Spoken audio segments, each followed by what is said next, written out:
tous. Je vais juste essayer de resituer comment cette matinée s'inscrit dans le programme éditorial.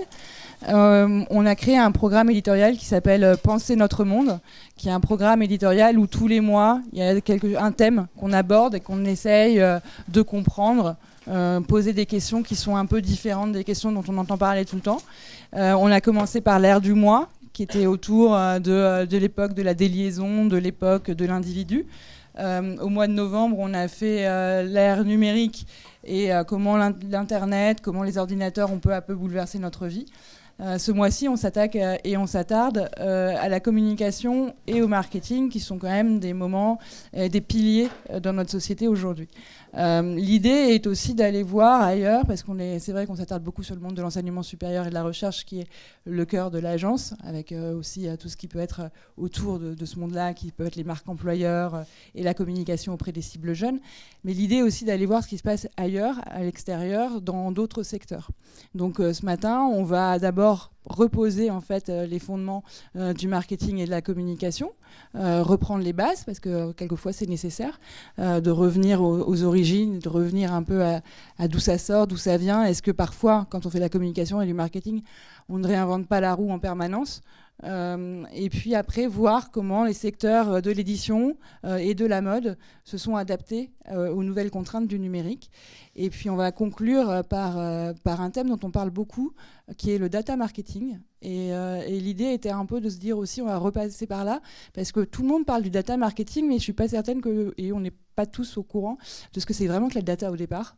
Et comment, en articulation data et marketing, ça nous permet d'aller peut-être vers une nouvelle forme de communication. Alors, pour commencer et pour reprendre les bases, on va aller sur les théories. Et donc, je demande à Isabelle Ulrich de me rejoindre. Merci Isabelle. Je vous en prie. Alors, Isabelle Ulrich, vous êtes professeure associée en marketing à Neoma Business School. Mais avant de ce monde académique, vous étiez dans le monde de l'entreprise, où vous avez fait quand même 17 ans en marketing dans les entreprises internationales. Alors vous êtes passé par Procter & Gamble, par la marque Bourjois, et finalement vous avez terminé votre carrière dans ce monde-là par directeur marketing des marques cliniques, de la marque clinique.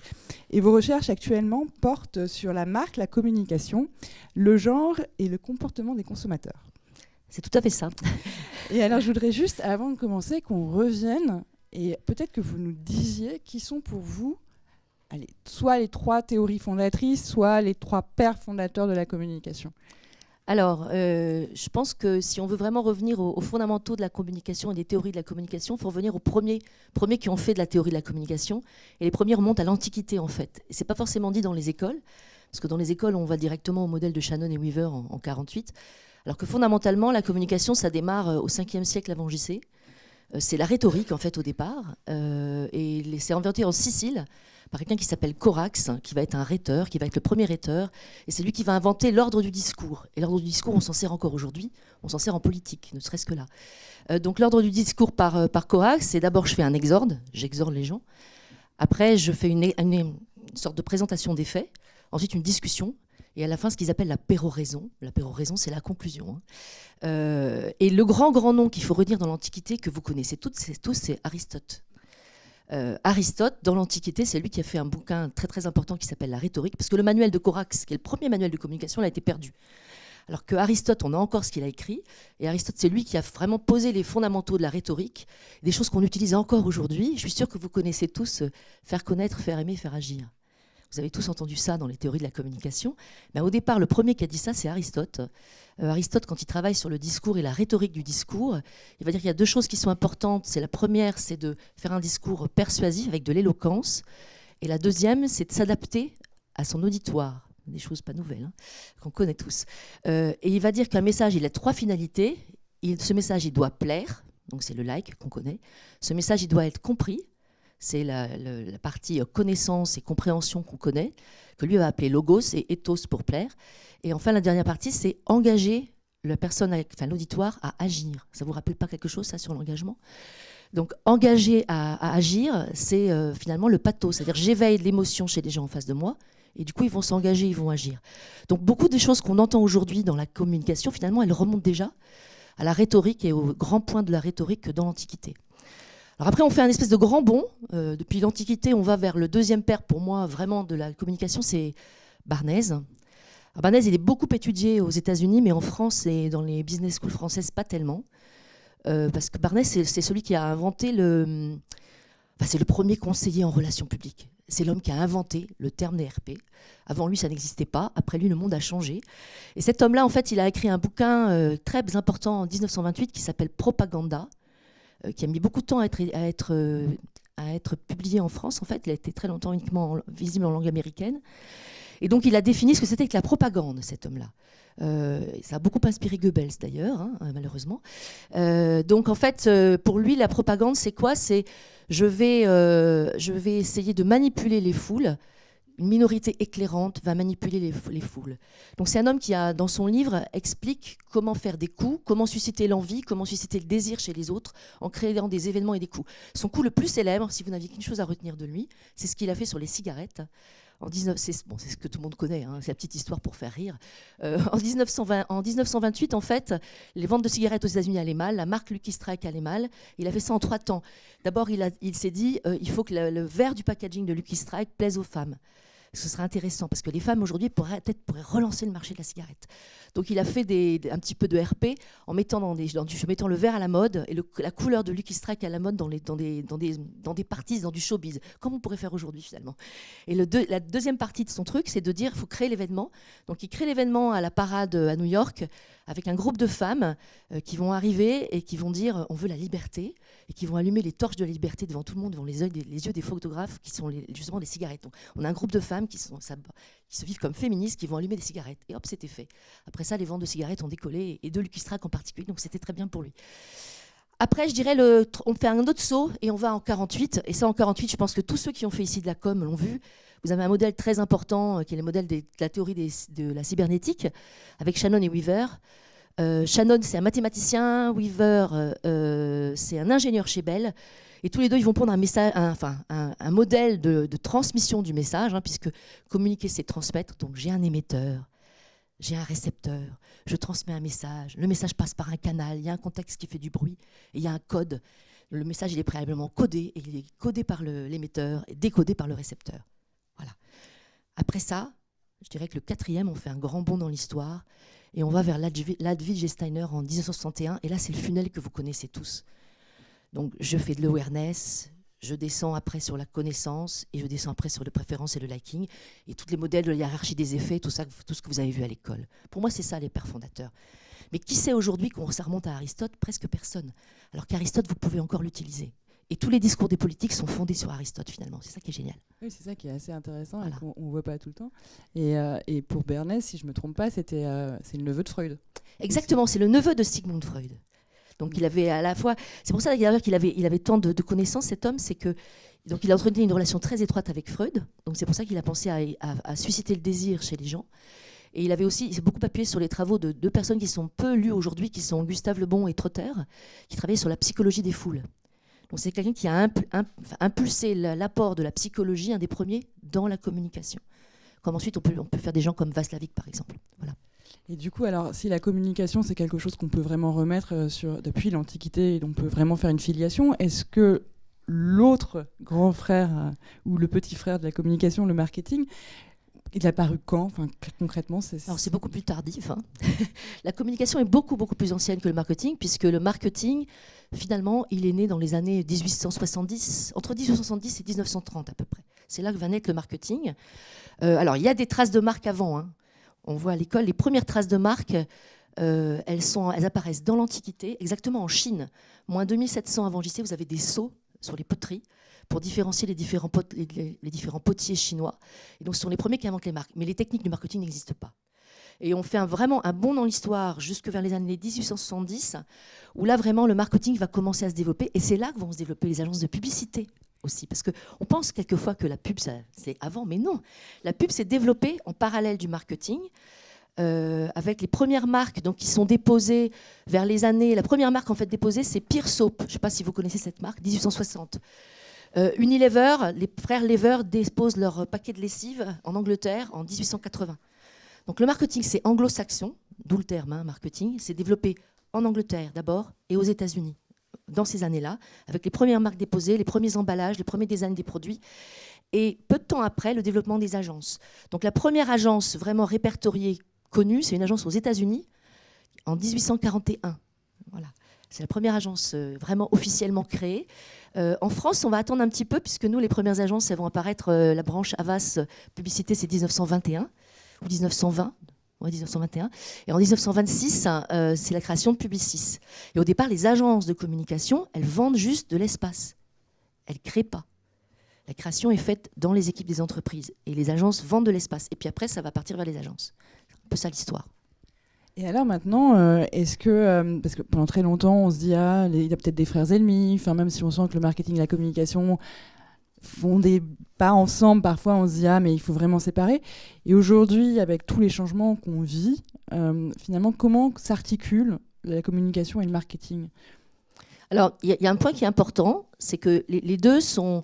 Enfin, les deux, c'est-à-dire agence de communication et marketing, se sont développés finalement en parallèle, ont explosé en parallèle au début du 19e siècle, mi-19e siècle, on va dire.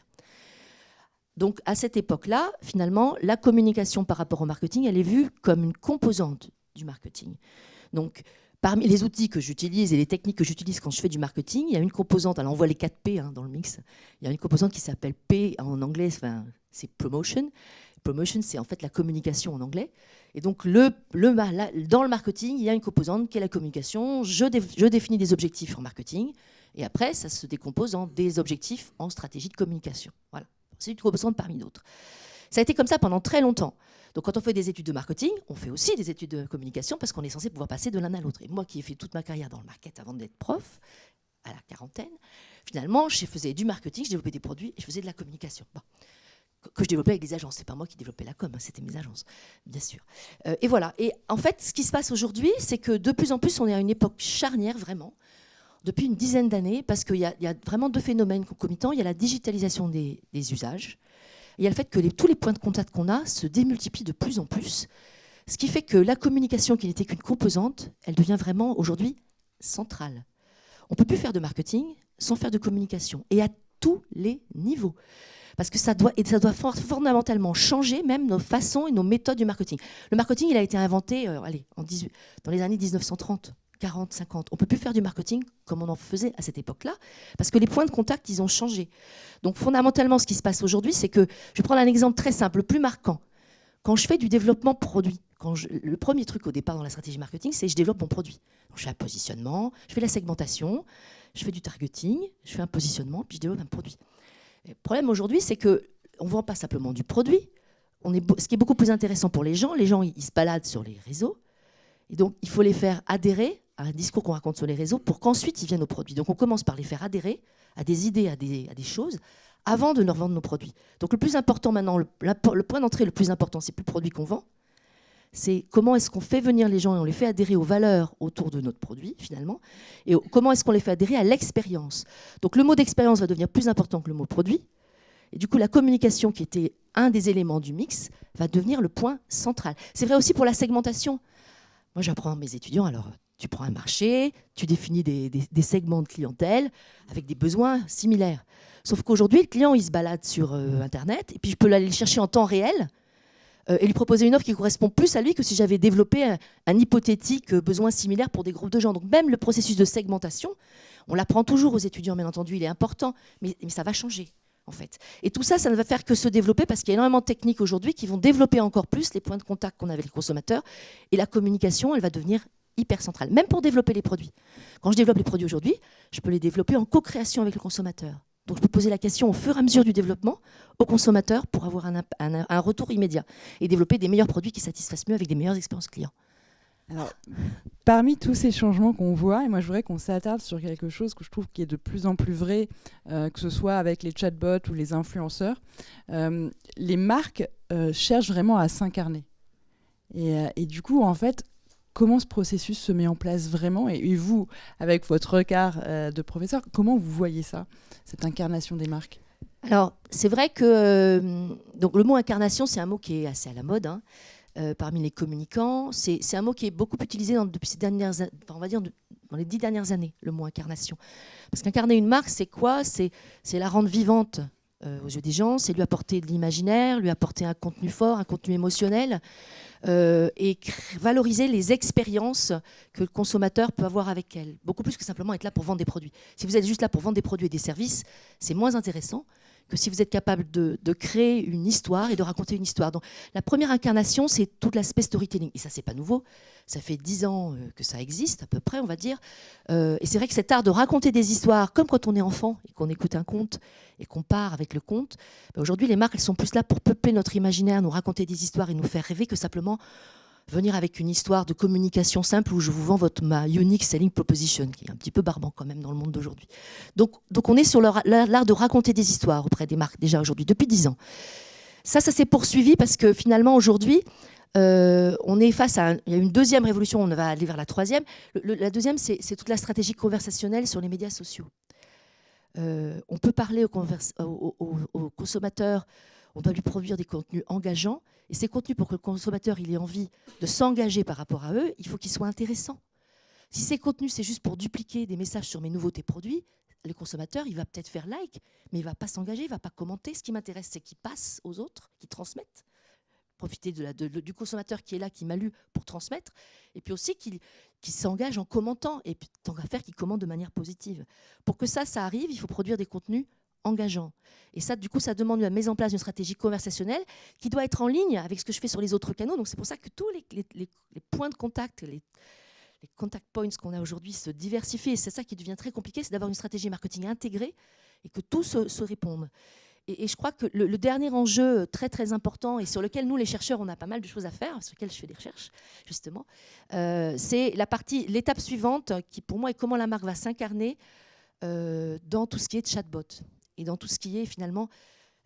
les chatbots, c'est quoi? Pour ceux qui ne savent pas encore, c'est des petits robots conversationnels. Quand vous allez sur la SNCF, par exemple, et que vous pouvez parler soit directement, vous avez des petites fenêtres, et c'est juste... On passe par Facebook Messenger. Donc, c'est une messagerie instantanée qui vous répond. Donc, ça vous fait du service. Ça peut vous vendre quelque chose à un prospect. Ça peut accompagner l'achat. Ça peut faire du service après-vente. Ça peut tout faire. Sauf que c'est un robot. Et sauf que les gens, ils pensent que c'est une personne. Donc, vous pouvez faire ça soit avec le texte uniquement, et beaucoup des petits robots qu'on a conversationnels pour l'instant sont des robots textuels, mais vous pouvez faire ça aussi avec la voix. Donc vous pouvez incarner votre marque, qu'elle devienne une vraie personne. Donc ça crée toutes les questions justement de l'identité, comment cette marque va s'incarner aux yeux des consommateurs. Elle va avoir un genre, elle va peut-être avoir un nom. Par exemple, Dior, ils ont fait un chatbot qui s'appelle Dior Insider. Chez Mythique, le chatbot, c'est Lara, c'est une femme. À la SNCF, le chatbot, c'est une femme aussi, c'est Mona. Donc, il faut choisir le genre, il faut choisir le nom, il faut choisir comment cette personne va répondre, avec quel ton, autoritaire, plutôt sympa, plutôt cool ou plutôt très professoral. Donc, il y a toutes ces questions-là qui se posent et qui doivent être aussi complètement conformes avec la promesse et le positionnement de la marque. Donc, tout ça, ça va démultiplier finalement l'importance de la communication. C'est pour ça que maintenant, je pense que la communication est centrale. Et dans les programmes qu'on donne aux étudiants aujourd'hui, la communication a beaucoup, beaucoup plus de place que ce qu'elle avait il y a 10 ans. Elle devient un pivot. Merci beaucoup pour ces premiers éclairages sur le monde de la communication. Je ne sais pas, est-ce que vous avez des précisions à demander ou vous voulez échanger un peu plus tard? Oui. Attention. Hein. Oui, donc Christophe Capet, donc, de la SNCF. Eh ben, ça tombe bien, parce que c'est remarquable ce que vous faites. Donc, moi, plus particulièrement, je suis responsable communication au niveau du CFA, du Centre de formation des apprentis de la SNCF. Ouais. Et effectivement, la SNCF a été primée pour son chatbot cette année. Ouais. Et effectivement, c'est un outil qui, je pense, va devenir incontournable. Bah c'est oui SNCF, exactement. C'est le plus beau de tous. Merci d'un point de vue extérieur, c'est le plus beau. Donc c'est très bien que vous ayez été primé parce qu'il est vraiment remarquable. Et c'est une source d'inspiration. Pour avoir travaillé récemment avec des marques de luxe qui se posent la question sur comment on y va, parce que les marques de luxe sont en train d'essayer beaucoup d'y aller. Elles regardent toutes, elles scrutent ce que fait la SNCF. Voilà. On sert de modèle encore. Bon, voilà, félicitations. Merci. Pas pour tout. Mais... merci beaucoup, Isabelle. Merci à vous.